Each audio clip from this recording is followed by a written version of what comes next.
اللہ نے فرمایا کہ ہم نے بہت زمانہ پہلے، آپ سے ہی پہلے، بہت زمانہ پہلے آدم علیہ السلام کو تاکیدی حکم دیا تھا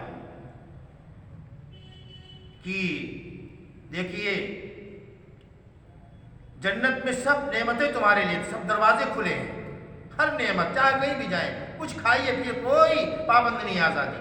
ہاں ایک ہے کہ فلاں درخت ہے اس کے قریب مت جانا، اس کے پھل، اس کے پھول، اس کے کسی اجزاء کو ہاتھ مت لگانا۔ اسی کو اللہ نے فرمایا کہ پہلے سے آدم علیہ السلام کو تاکید کر دی تھی۔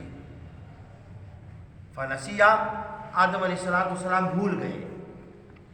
وَلَمْ نَجِدْ لَهُ عَزْمًا، اللہ نے فرمایا کہ ہم نے ان کے ارادے کے اندر پختگی نہ پائی، کیونکہ نبی سے غلطی نہیں، وہ نبی تمام چھوٹے بڑے گناہوں سے معصوم ہوتا ہے، یہ ہمارا عقیدہ ہے۔ نبی سے گناہ نہیں ہو سکتا، وہ تو گناہ سے معصوم ہے، وہ اور فرشتے معصوم ہیں گناہوں سے، باقی کوئی معصوم نہیں، چاہے وہ صحابہ کرامی کیوں نہ ہو۔ معصوم ہونا تو یہ انبیاء کی صفت ہے، فرشتوں کی صفت ہے۔ فرمایا کہ بھول چوک کے بارے میں حضور پاک علیہ السلام نے فرمایا رفیع عن امتی الخطا والنسیان، میری امت سے جو ہے خطا اور نسیان یہ اٹھا لیے گئے، ان کو گناہی نہیں شمار کیا گیا۔ تو ارادے کے اندر جو پختگی تھی وہ نہیں پائی، وہ آدم علیہ السلام کے اندر کی عزم کے معنی جو پختہ ارادہ کرتے اس کے اندر پختگی نہیں پائی، ثابت قدمی نہیں پائی، ہمت نہیں پائی، آدم علیہ السلام کم ہمت تھے۔ اور اس کا واقعہ یوں ہے جو آگے آتا ہے کیا کہ جب ہم نے آدم علیہ السلام کو پیدا کیا، پیدا کرنے کے بعد میں تمام اشیاء کے نام سکھلا دیے، پھر کہا فرشتوں سے کہ سجدہ کرو آدم، سب فرشتے اللہ کا حکم تھا سجدے میں گر گئے، لیکن ابلیس نہ مانا، انکار کر دیا۔ کیوں؟ اس نے کہا میں آگ سے بنا ہوں، آگ مٹی سے افضل ہے، مٹی سے بنے۔ اس نے یہ نہیں دیکھا کہ حکم کس کا ہے، خدا کا حکم ہے، اور یہ کوئی عبادت والا سجدہ نہیں تھا، یہ تعظیمی سجدہ تھا، یہ وہاں کا قانون تعیت والا سجدہ کہ آدم علیہ السلام کی فضیلت ثابت کرنی تھی ان کے سامنے، فرشتوں کے سامنے۔ فقلنا، اور اللہ نے ہم نے کہا آدم، جب اس نے انکار کیا، چونکہ ابھی تک فرشتوں کے ساتھ وہ رہتا تھا جنت کے اندر، اب وہ تو نکال دیا گیا، لیکن آدم علیہ السلام سے اللہ نے فرمایا ہم نے اے آدم یہ دشمن ہے تمہاری بیوی کا، فلا یخرجنکم من الجنۃ فتشقى، کہیں تم سے دشمنی اپنے نہیں نکلوائے، تمہاری وجہ سے جنت سے نکالا گیا مربوط ہوا، تم کو جنت سے نہ نکلوا دے۔ فتشقى یعنی کہیں اس کے جال میں نہ پھنس جانا، اس کی باتوں سے کوئی ایسا کام مت کر بیٹھنا کہ حکم تمہارے لیے آ جائے کہ جنت سے نکل جاؤ، ایسی کوئی حرکت اس کے کہنے مت کرنا۔ فتشقى پھر مصیبت میں تم پڑ جاؤ۔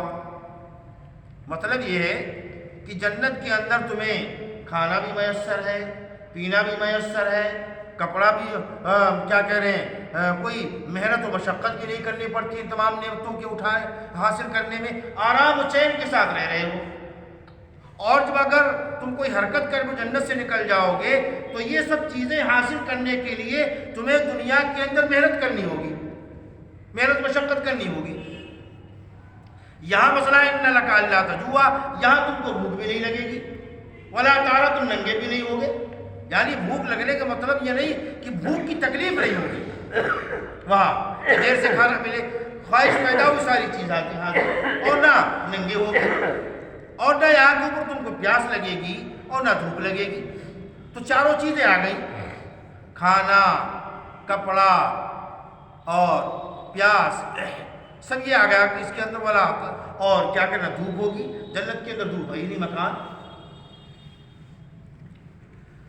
فوسوسہ الیہ، بس اس نے وسوسہ ڈالا، کیسے ڈالا یہ اللہ جان سکتا، کیسے وسوسہ ڈالا، جی میں ڈالا شیطان نے آدم کے، اور کیا بڑی چکنی چمڑی باتیں کی اور اپنے جال میں پھانس لیا، جھانسا دیا آدم علیہ السلام کو، بڑا برو گھنٹا لینا، کہا اے آدم کیا بتاؤں میں تجھ کو، ایک ایسا درخت جو ہمیشہ زندہ ہمیشہ رہو گے، کبھی نکالے نہیں جاؤ گے، ہمیشہ رہنے والا، کیا درخت بتلاؤں، وہ ملکن و ایسی بادشاہی لا یبلا، جس کے اندر ذوف نہیں آئے گا، پرانی نہیں ہوگی، کمزور نہیں ہوگی، کیا ایسا میں درخت بتلاؤں؟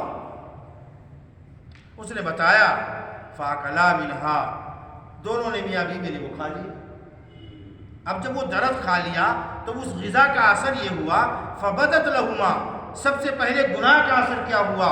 اس گناہ کی جو جنتی لباس تھا وہ اتر گیا، جنتی پوشاک جو تھی وہ اتر گئی، اور فرمایا سوآتهما، اور جو ان کی آپس میں دوسرے کی شرمگاہیں تھیں، ابا اماں کی، ایک دوسرے کے سامنے کھل گئی۔ سوآت ننگا پا، وہ شرمگاہیں، بڑی شرمگاہیں، وہ سب کھل گئی۔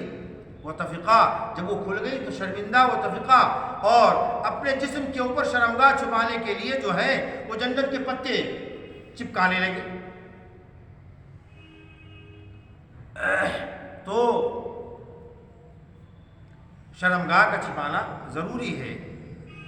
اب ایسا ننگا دور چل رہا ہے کہ لباس پہننے کے باوجود بھی نہیں کہہ سکتے کہ یہ لباس پہنے ہوئے، نہ ننگا کہہ سکتے ہیں نہ لباس پہنا ہوا کہہ سکتے ہیں۔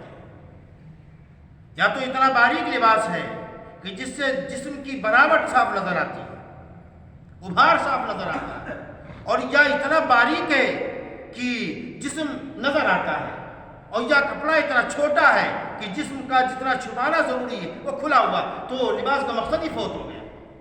ارے میرے آقا کی تعلیم ہے ہر ایک کے لیے کہ کوئی موسم ہو، جب سو تو اپنے اوپر ہلکی چادر ڈال لو تاکہ جسم کا اتار چڑھاؤ دوسرے کو نظر نہ آئے۔ یہ میری تہذیب ہے، یہ اسلام کی تہذیب ہے۔ تو لباس جنتی لباس اتر گیا۔ وَعَصَىٰ آدَمُ رَبَّهُ، اور فرمایا عصا کے معنی نافرمان، لیکن اللہ کا پیغمبر نافرمان نہیں، لیکن جو اللہ کے مقرب بندے ہوتے ہیں ان کی ذرا سی چوک جو مقرب ہوتے بڑی چوک مانی جاتی ہے۔ اسی لیے جنید بغدادی رحمۃ اللہ علیہ نے فرمایا ہے کہ بسا اوقات عام لوگوں کی، یعنی نیک لوگوں کی اچھائیاں، نیکیاں جو اللہ کے مقرب ہوتے ہیں ان کی خطائیں ہوتی ہیں، یہ مقام ہوتا ہے۔ وہ عصا آدم، یعنی آدم نے اپنے رب کے حکم کو ٹلا دیا، چوک ہو گئی، فغوا، اور بے راہ ہو گئے۔ ثم استباہ، پھر جب متوجہ ہوئے اللہ سے معافی مانگی، معذرت پیش کی، تو فرمایا ثم استباہ، پھر اللہ نے ان کے رب نے ان کو نواز دیا، معاف کر دیا، پہلے زیادہ مقام دے دیا۔ فتاب علیہ، پھر اللہ ان پر متوجہ ہوا اور راہ پر رکھا۔